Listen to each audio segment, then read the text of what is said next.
할렐루야. 대림절을 우리가 지나고 있습니다. 이 대림절 기간에 정말 이 땅에 오신 예수 그리스도, 우리의 빛이 되신 예수 그리스도, 우리의 소망이 되신 예수 그리스도를 더 많이 찬양하며 여러분의 가정에서도 이 찬양의 소리가 흘러나가기를 축원합니다. 함께 믿음으로 고백하시겠습니다. 하나님 말씀에 순종하여 하나님께 속한 사람이 됩시다. 옆 사람 보시면서요, 하나님의 말씀에 순종하여 하나님께 속한 사람이 됩시다. 네. 하나님과 함께 한다는 것이 얼마나 큰 복인지 여러분이 세상 가운데 저는 하나님이 함께 했더니요 이러한 복이 임하였어요 라고 증거할 수 있는 귀한 삶이 되시기를 바랍니다. 우리가 4주간의 대림절 기간을 지나고 있습니다. 이 대림절 기간은 이 땅에 오신 예수님을 뭐 하는 거죠? 기억하는 거죠. 그리고 다시 오실 예수님을 기다리는 겁니다. 예수님은 또다시 오실 줄로 믿습니다.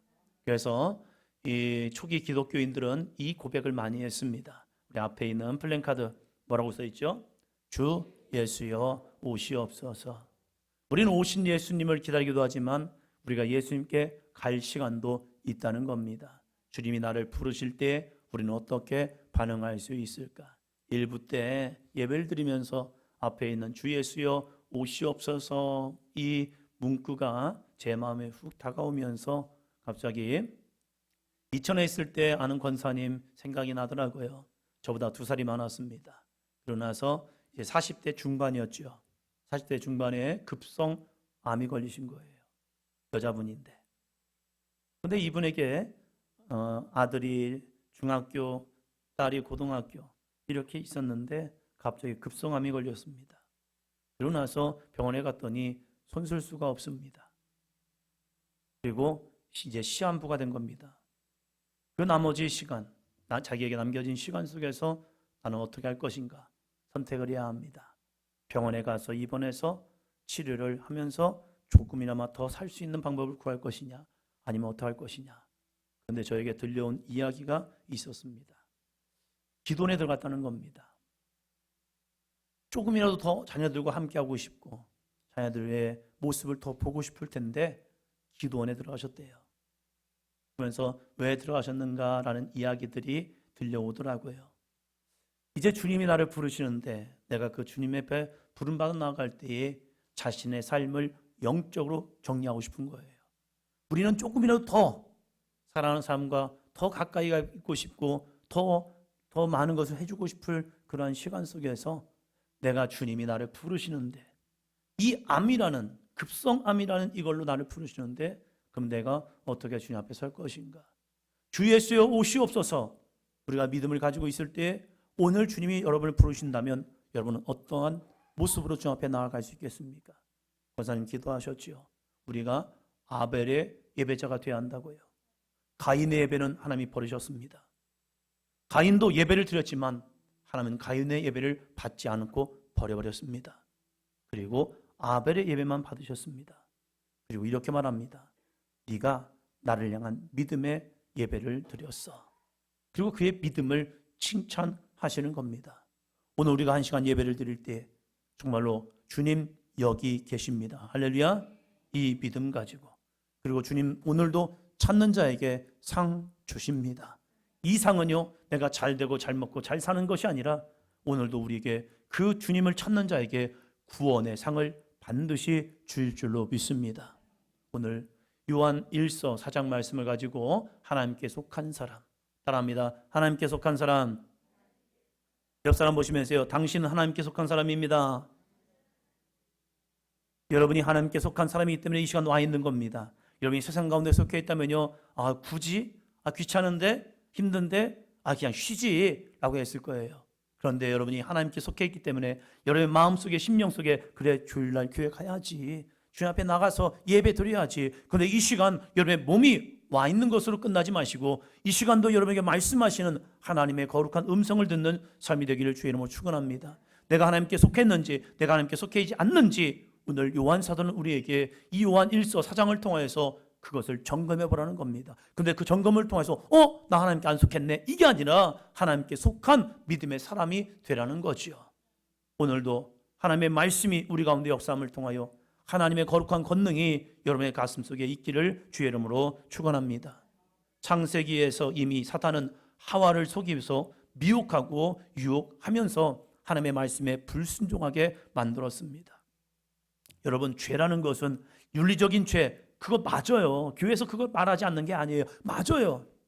그러나 더 중요한 것은 무엇입니까? 죄의 근원적인 이유가 있다는 거예요.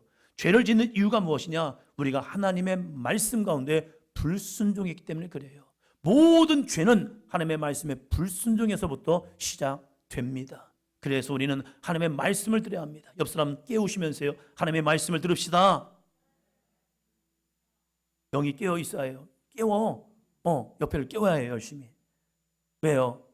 말씀이 들어가야 내 영이 살아납니다. 말씀이 살아나고 내 영이 살아나야 내가 이 땅을 이기는 사람이 돼요. 내 영이 잠들면 우리는 잠자는 사람이요, 세상이 우리를 집어 삼켜버립니다. 성경은 말합니다. 세상은요, 우는 사자와 같이 삼킬 자를 찾고 있다는 거예요. 그래서 누가 내가 삼켜 먹으리까? 누가 내 밥이 될까? 하면서 찾고 있다는 거예요. 우리는 주님이 주시는 굳센 믿음을 가지고 세상을 넉넉히 이길 수 있는 삶이 되시기를 축원합니다. 사도 요한이 사역하던 시대, 주후 1세기 이제 말기가 되을 때의 후반기에 교회는요, 여러 가지로 혼탁하였습니다. 왜 혼탁하였느냐? 교회 안에서 이단들이 생겨났기 때문입니다. 거짓 교리는 교회 밖이 아니었습니다. 교회 안에서 시작되었습니다. 그 교회 안에서의 이단들은요, 내 생각이 하나님의 말씀보다 앞서는 순간 하나님의 말씀을 포장해버리는 거예요. 내 생각과 내 의견과 내 주장으로요. 그런데 이것이 그럴듯한 거예요. 그 중에 가장 큰 이단이 뭔지 아십니까? 영지주의였습니다. 영적 지식을 걷는 것. 영적 지식을 얻는 것 좋은 겁니까? 나쁜 겁니까? 좋은 거죠. 그런데 이것이 뭘로 가느냐? 예수님의 성육신을 부인하게 되어버린 거예요. 영지주의를 보면 그노시스라는 지식이라는 그러한 것을 추구하는 자들이에요. 그런데 그들은 뭘 했냐? 신비롭고 비밀스러운 깨달음, 이것을 영지라고 했습니다. 영적인 지식을 얻는 것. 그런데 이들은요, 영적 지식을 가지고 뭘 했느냐? 영은 선하다. 맞습니까? 틀립니까? 맞죠. 영은 선해요. 하나님의 영은 선합니다. 육은요, 우리의 육신을 보니까 이놈의 육신이 어떻게 하느냐? 하나님의 법에 굴복하는 것이 아니라 하나님의 법을 반대하고 나가는 거예요. 사도 바울이 고백했던 것처럼 오라, 나는 곤고한 사람이다. 이 사망의 몸에서 누가 나를 건져내랴? 이 모습을 보니까 육신은 뭐예요? 더럽고 악해버리는 거예요. 아니, 내 마음으로는 하나님의 법을 따르려 하지만 이 몸이 따라주지 않는 거예요. 내가 헌신하고 싶고 내가 충성하고 싶고 주의 말씀에 더 복종하고 싶은데 이 몸이 따라주지 않는 거예요. 그것을 씨름하고 있는 이 바울처럼 많은 사람들이 그래, 내가 믿음으로 살아가야지. 오늘도 우리가 예배를 드리면서 믿음의 결단을 할 겁니다. 그런데 밖으로 나가는 순간 세상의 염려와 근심과 걱정, 그리고 세상의 여러 가지 일들을 통해서 믿음은 온데간데 없고 어느 순간에 그냥 내 육신의 삶을 살아가는 거예요. 그러면서 느꼈던 것이 이놈의 육신은 악하네. 그래서 아예 두 개로 나누어 버렸어요. 영은 선한데 육은 악해. 그래서 이 영지주의자를 보니까 예수님의 성육신을 부인해 버리는 거예요. 왜? 자신들의 모습을 보니까 예수님도 그럴 거야 라고 하는 모습이요. 그래서 가현설이라고 예수님이 나타나신 것은 그냥 눈으로만 보여진 거야. 육신, 아니 거룩하신 예수님께서 어떻게 인간의 추한 육신의 몸을 가지고 오셨어? 인간의 몸을 입는 순간 예수님도 추한 분이 되는데 어떻게 이게 가능할까? 예수님도 오셔서 드시고 싸시고 어떻게 이런 더러운 일을 하셔? 그러면서 예수님의 모습이 영적으로만 보여진 거다라고 하면서 육신적인 예수님을 부인해 버리기 시작하는 거예요. 그럴듯해요? 안 그럴듯해요? 논리로 보니까 그럴듯해 보이는 거예요. 그러면서 사람들이 조금씩 미혹해 가고 있는 겁니다. 그러나 성경은 우리에게 무엇을 말하고 있습니까? 누가복음 1장 35절은 이렇게 말합니다. 같이 읽습니다. 천사가 대답하여 이르되 성령이 내게 임하시고 지극히 높으신 이의 능력이 너를 덮으시리니 이러므로 나실 바 거룩한 이는 하나님의 아들이라 일컬어지리라. 아멘. 은혜를 받은 자여 평안할지어다. 가브리엘 전사가 마리아에게 와서 수태고지를 알려줍니다. 이게 무슨 말이야? 당황하는 이 마리아에게 이건 뭔 줄 설명해 주는 겁니다. 마리아요, 성령이 내게 임하시고 성령이 네 가운데 임하셨어. 근데 그 임한 것은 성령의 충만함이 아니라 주님이 너를 쓰실 거야 하면서 하는 것이 지극히 높으신 이의 능력이 너를 덮으시리니 이러므로 나실 바 거룩한 이는 하나님의 아들이라. 성령이 내 안에 잉태되어 육신의 몸을 통하여 네 안에 역사하여 네가 아들을 낳을 것인데 그 아들은 네 아들이 아니라 하나님의 누구다? 아들이라. 그래서 말씀이 육신이 되어 우리 가운데 임하시는 권능을 너 자신을 통하여 이루실 거다라고 말합니다. 이것을 경험했던 사도 요한은 요한복음 1장을 통하여서 말씀이 우리 가운데 거하시고 그 말씀이 우리 가운데 나타나신 바 되었다. 그분이 바로 누구냐? 참 하나님이신 예수 그리스도다. 우리는 그분을 만졌고 우리는 그분을 보았고 우리는 그분과 함께하였다. 그분은 우리의 메시아 예수 그리스도다 하면서 요한복음을 서술했습니다. 그러고 나서 이제 이 1세기 후반을 살아가는 그리스도인들에게 혼돈되고 미혹되고 유혹되는 그동안 시기 속에서 여러분 우리가 믿음의 정신을 차려야 해요. 그리고 오직 유일한 구원자 예수 그리스도를 바라봐야 합니다 라고 하면서 성육시 되신 예수님을 부인하는 자, 그들이 바로 이단들입니다. 거짓 선지자입니다. 이것을 우리에게 논리로 증거하고 있다는 사실이에요. 사랑하는 여러분, 오늘도 말씀은 육신이 되어 우리 가운데 임할 줄로 믿습니다. 누군가 그것을 부인한다면, 성경의 사건을 부인한다면 그것이 바로 거짓 선지자이고 거짓 영이라는 겁니다. 자, 오늘 말씀을 첫째로 봅니다. 첫째, 다 같이 합니다.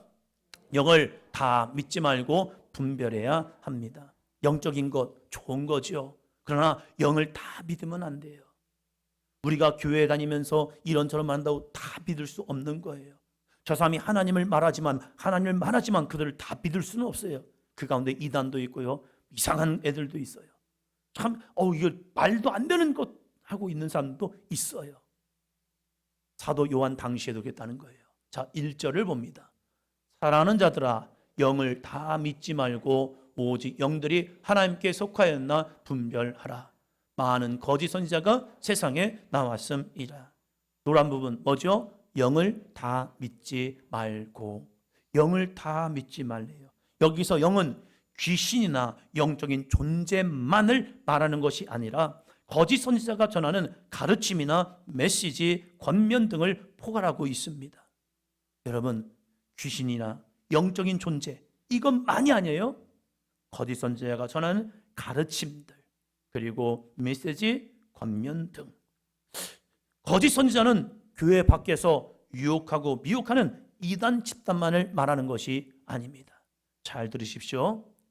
교회 안에서도 성경적 진리를 벗어난 인본주의적 가르침이나 주장도 경계해야 할 거짓 영의 한 예라는 사실입니다. 교회 안에서도 진리에다가 자기의 의견과 사상과 인본주의를 포장하는 순간 그것은 교회 안에 있는 거짓 영이라는 사실이에요. 속으면 안 됩니다. 그것을 우리는 분별해 내어야 합니다. 이 초대교회 당시 거짓 영들은 교회 밖이 아니었어요. 그들은 교회 안에 있었다는 사실입니다. 그럼 내 안에는 없을까? 우리는 그러면 교회 안에서 누가 잘못하고 있나 이걸 찾아야, 저 사람이 뭐라고 하나 저 사람이 뭐라고 하나. 여러분, 내 안에도 이 거짓 영은 역사해요. 아담과 하와에게 사단이 역사한 것처럼 마태복음에서 예수님께 말씀을 가지고 유혹했던 사단처럼 사단은 끊임없이 우리의 마음에도 역사하고 있다는 거예요. 하나님의 생각보다 내 생각에는, 내가 알기로는 누가 그러던데 라는 것들이 다른 사람의 마음을 흔들어 놓기도 해요. 하나님의 진리의 말씀을 내가 대언하지 못하고 내 생각, 내 마음. 여러분, 우리가 에스겔서를 통하여 보면 에스겔은 하나님의 감동과 하나님의 말씀만을 전합니다. 그러나 에스겔 시대에도요 거짓 선지자가 있었는데 그들은 뭐냐면 하나님의 이야기를 하면서 하나님의 말씀하면서 하나님은 심판하겠다고 말씀하는데 거짓 선지자들은 따라합니다. 평안하다, 안전하다, 하나님을 도와주신다, 하나님을 함께 하신다. 누구의 말이 더 좋아 보입니까? 에스겔은 심판과 멸망, 이걸 얘기하는 거예요. 우리나라는 이제 끝났어요. 우리 민족은 끝났어요. 예루살렘 성전은 무너질 거예요. 저 바벨론이 이 예루살렘 성전을 짓밟을 거예요 하면서 눈물 어리게 호소합니다. 예레미야도 마찬가지고. 그런데 거짓 선지자들은요, 여러분, 우리는 선민 아닙니까? 우리는 하나님의 백성 아닙니까? 하나님은 우리의 하나님이 되시고 하나님은 우리 백성을 보호하시고 하나님은 이 성전을 거룩하게 하셔서 이 성전이 어떻게 저 이방인들에게 짓밟히겠습니까? 예레미야는 거짓 선지자고 에스겔도 거짓 선지자고 우리가 진짜예요. 무엇이 더 진짜 같습니까? 여러분, 거짓과 참을 보면요, 이 거짓 것, 이것을 보면 진짜 같이 보여요. 그러니까 미혹되는 거예요. 사도 요한 당시에도 그 이야기하고 있는 겁니다. 하나님의 말씀 안에 같이 한번 읽어봅니다. 시작. 내 생각에는, 내가 알기로는, 누가 그러던데, 이 누가라는 것은 훌륭한 사람들이요, 뛰어난 사람들이요, 뭔가 배웠다는 사람들이요. 그 사람들이 얘기하면요 우리가 얼마나 솔깃하는데요. 그리고 내 생각이 얼마나 우리의 마음을 틀어잡고 다른 것을 받아들이고 진리를 받아들이지 못하게 하는데요. 내 생각이 어쩌면 더 많은 거짓 영에 붙들리면서 사단은 우리의 마음을 이렇게 부추게 해요. 네 생각이 맞아, 네 생각이 맞아, 네가 아는 게 진리야 하면서 우리를 얼마나 유혹하고 있는데요. 그럴 때에 예수님은 베드로에게 이렇게 경고하십니다. 자, 같이 읽습니다. 예수께서 돌이키시며 베드로에게 이르시되 사탄아, 내 뒤로 물러가라. 너는 나를 넘어지게 하는 자로다. 내가 하나님의 일을 생각하지 아니하고 도리어 사람의 일을 생각하는도다 하시고. 이 말씀의 배경이 있잖아요. 예수님이 이 베드로의 고백, 주는 그리스도 예수를 살아계신 하나님의 아들이십니다라고 고백하는 순간, 오 바요나 시모나 네 믿음이 크도다 하면서 이 베드로를 칭찬해 주었습니다. 그리고 나서 예수님이 십자가의 죽음에 대해서 예언하십니다. 그럴 때 예수님이 십자가에 달려서 돌아가시겠다는 겁니다. 그것도 이방인의 손에 잡혀서. 그럴 때 여러분 어떻게 하셔야 합니까? 예수님 십자가에 달려 죽으세요 하고 가만히 있어야 합니까? 그게 의리예요? 여러분, 믿음의 사람들이 의리가 있어야죠. 옆 사람 보시면서요, 의리. 믿음의 사람들도 의리가 있어야죠. 의리가 없으면 안 되죠. 베드로는 의리가 좋았습니다. 다른 제자들은 가만히 있었어요. 그냥 이게 무슨 말이지? 이게 무슨 말이야? 그런데 베드로가 갑자기 가슴에 있는 칼을 딱 보면서 예수님, 제가요 예수님을 지켜드릴 수 있어요. 다른 제자들은 다 버릴 자도 주여, 저는 버리지 않습니다. 주님, 그 길 못 갑니다 하면서 내가 누군데요? 나는요 뭐죠? 반응이, 나는 뭐죠? 의리 있는 남자예요. 베드로 아닙니까? 그럴 때 예수님이 육적인 의리는 의리가 아니래요. 영적인 의리만이 참된 의리인데, 이 베드로는 예수님을 그냥 보호해드리는 것이 자기의 의리라고 생각했어요. 그럴 때에 예수님이 뭐라고 말하냐? 사탄아, 내 뒤로 물러가라. 주님 뒤로 물러가라는 거예요. 왜요? 너는 나를 넘어지게 하는 자로다. 내가 하나님의 일을 생각하지 아니하고 도리어 사람의 일을 생각하는도다. 여러분, 우리는 이 마음에서 나 자신을 지켜내어야 합니다.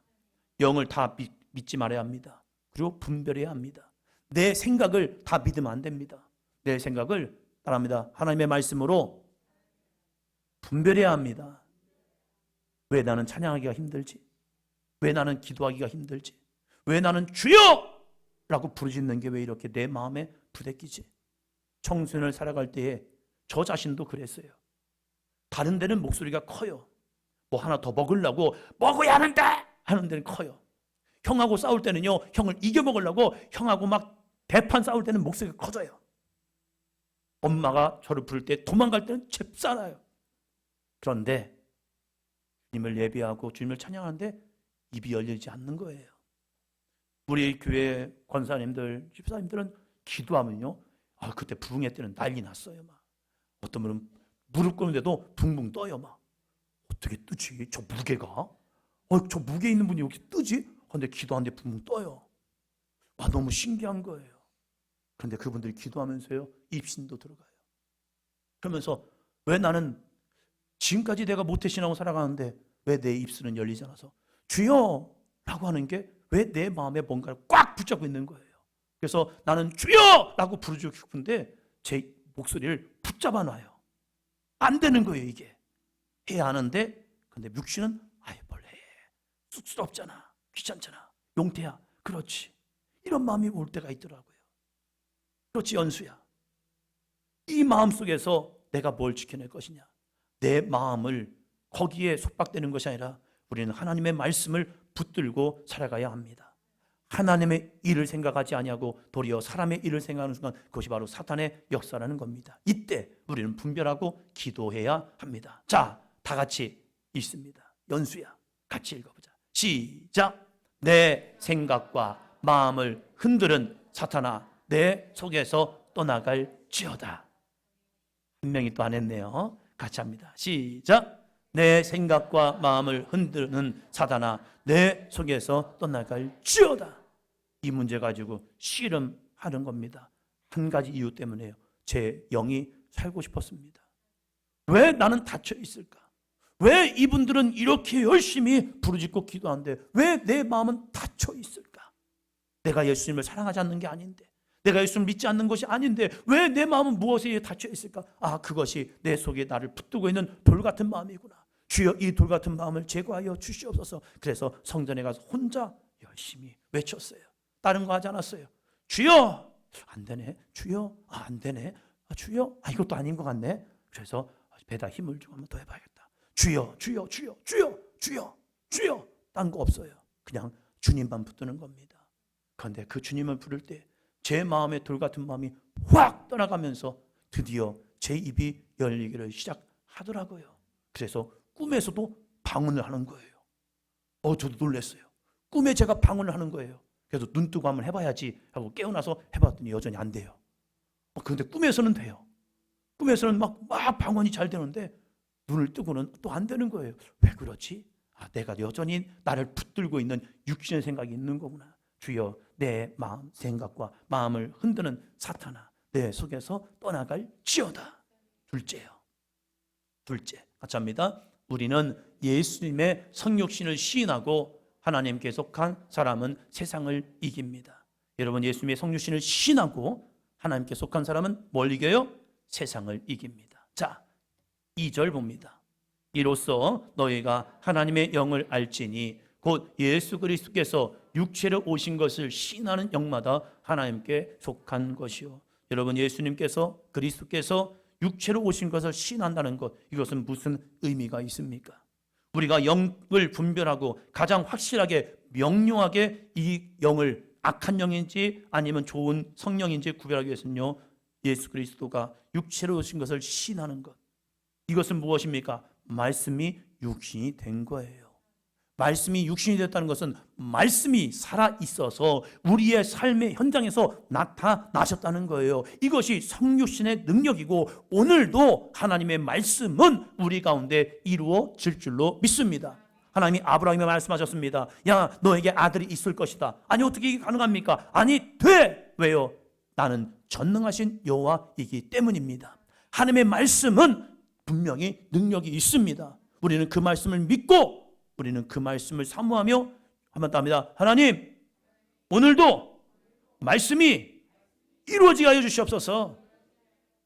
예수님의 성육신 사건을 믿는다는 것은, 말씀이 육신이 되어 우리 가운데 나타났다는 것은, 말씀이 육신이 되어 우리 가운데 보여졌다는 것은, 우리가 그 말씀을 만졌다는 것은 오늘도 하나님의 말씀은 우리의 삶 가운데 반드시 역사합니다. 이 믿음을 내 안에 다시 소유한다는 거예요. 우리가 육신으로 생각하면 어떻게 말씀으로 살아갈 수 있을까? 나는 안 돼. 나는 약하기 때문에 그래. 라고 내 마음에 속삭임이 있습니다. 그러나 사도 요한은 우리에게 이러한 믿음의 사람들에게 힘을 북돋아 줍니다. 자, 4절 봅니다.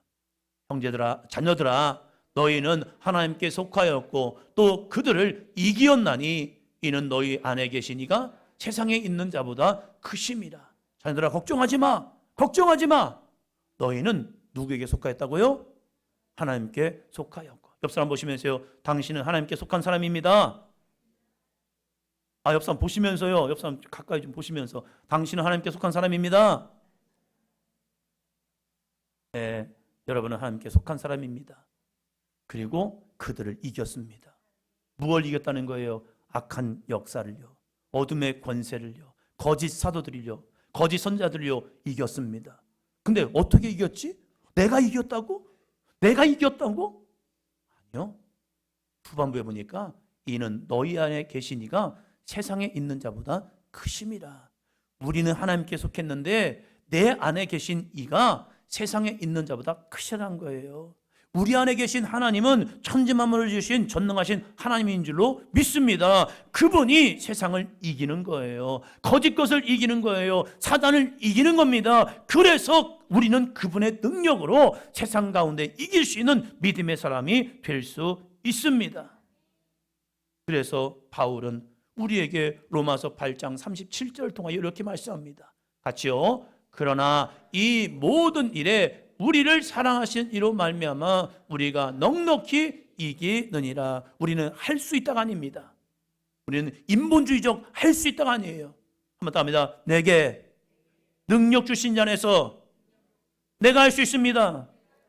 내게 능력 주신 자를 빼버리면 인본주의 신앙이 됩니다. 그러나 내게 능력 주신 자가 내 속에 거하시고 내 속에 거하시는 이가 세상보다 크시기 때문에 우리는 그분의 능력을 의지하면서 주여 내가 주님을 믿고 나아가오니 주님 나에게 능력을 주셔서 이 세상을 이길 수 있는 능력의 사람이 되게 하시고 넉넉히 나는 이깁니다. 아멘. 이 믿음의 삶으로 한 주간을 승리하시기를 주의 이름으로 축원합니다. 마지막 셋째, 합니다. 하나님께 속한 사람은 하나님 말씀을 듣고 순종합니다. 이러한 능력을 얻기 위해서 필요한 것은 무엇입니까? 하나님의 말씀에 순종이라는 거예요. 저 사람이 하나님께 속했는지 하나님께 속하지 않았는지, 우리가 교회 안에서 함께 신앙생활을 하지만 저 사람이 하나님께 속했는지 아니면 여전히 하나님께 속하지 않은지, 이 모습을 보기 위해서는요 말씀에 순종이라는 겁니다. 우리가 하나님의 말씀을 듣고 순종한다면 그 사람은 하나님의 속한 자예요. 물론 넘어질 수 있습니다. 때로는 쓰러질 때도 있습니다. 그러나 다시 말씀 붙들고 일어서는 겁니다. 아멘. 그 사람이 하나님께 속해 있기 때문에 그래요. 6절을 봅니다. 6절. 우리는 하나님께 속하였으니 하나님을 아는 자는 우리의 말을 듣고 하나님께 속하지 아니한 자는 우리의 말을 듣지 아니하나니 진리의 영과 미혹의 영을 이로써 아느니라. 하나님의 영, 진리의 영에 속한 사람은요 하나님께 속하였기에 하나님을 압니다. 하나님을 알기에 우리의 말, 사도들이 전하여 준 말, 이 성경의 말씀을 우리는 듣고 순종합니다. 여러분, 한 주간을 살아가면서 하나님의 말씀이 들려집니다. 여러분의 말씀을 통독할 때에, 여러분이 기도할 때에, 여러분이 찬양할 때에, 여러분이 하나님의 말씀을 속해서 되게 되새김질할 때에 하나님은 반드시 여러분의 귓가에, 여러분의 마음속에, 심령속에 말씀하십니다. 아멘. 그 말씀을 그냥 듣는 것으로 끝나지 마시고 그 말씀에 순종하시기를 바랍니다. 하나의 모습이 되었든지 두 개의 모습이 되었든지 그 말씀을 한번 순종해 보자는 거예요. 순종할 때 말씀이 육신이 되어 여러분에게 거룩한 은혜가 주어질 줄로 믿습니다. 세상의 소리가 나를 구원할 수 없습니다. 내면의 소리가 나를 영적인 사람을 만들지 않아요. 우리는 하나님의 말씀의 소리를 듣고 그 말씀을 경청하고 그 말씀에 순종하시기를 주의 이름으로 축원합니다. 자, 마지막으로 같이 읽습니다. 우리가 들어야 할 것은 우리에게 전하여 준 하나님 말씀, 진리의 영이 증언하시는 성경 말씀입니다. 아멘. 여러분이 들어야 할 것은 세상의 뉴스가 아니에요. 세상 뉴스 들으면요 혼탁해지더라고요. 세상의 소리를 많이 들으면요 여러분이 그런가? 진짠가? 우리 사랑하는 청소년들, 남자들 게임의 소리 들으면요 욕만 나온대요. 우리 용태가 욕을 좀 끊었대요. 게임을 많이 할 때는 욕쟁이가 된대요. 그럼 게임하면서 막 입이 있어요. 욕이 막 나오나 봐요. 게임을 하는데 왜 욕이 나오는지 모르겠어요. 그런데 아, 목사님 요즘 게임하면서 욕도 안 합니다. 그러는 거예요. 성화되어 가고 있습니다. 요즘 말씀을 열심히 읽고 또 찬양도 하다 보니까 아, 그러지 말아야겠다라는 마음이 오는 거죠. 우리가 드려야 할 것은 우리에게 전하여 준 뭐요? 하나님의 말씀. 그래서 성경을 읽을 때는요, 내 목소리가 내 귀에 들리도록 읽는 거예요. 그걸 읍조리다라고 얘기합니다. 여러분의 기도가 여러분의 귀에 들려져야 합니다. 왜요? 하나님은 여러분의 입술을 통하여 응답하시기 때문입니다. 여러분의 찬송의 소리는 여러분의 귀에 들려져야 합니다. 왜요? 내 영과 혼이 여호와를 찬양해야 하기 때문입니다. 다시 한번 읽습니다. 시작. 우리가 드려야 할 것은 우리에게 전하여 준 하나님 말씀, 진리의 영이 증언하시는 성경 말씀입니다. 성경의 말씀을 가지고 여러분을 축복하시고, 성경의 말씀을 가지고 기도하시고, 성경의 말씀을 가지고 주님 앞에 높여드리는 한 주간, 특별히 대림절 기간이 되기를 축원합니다.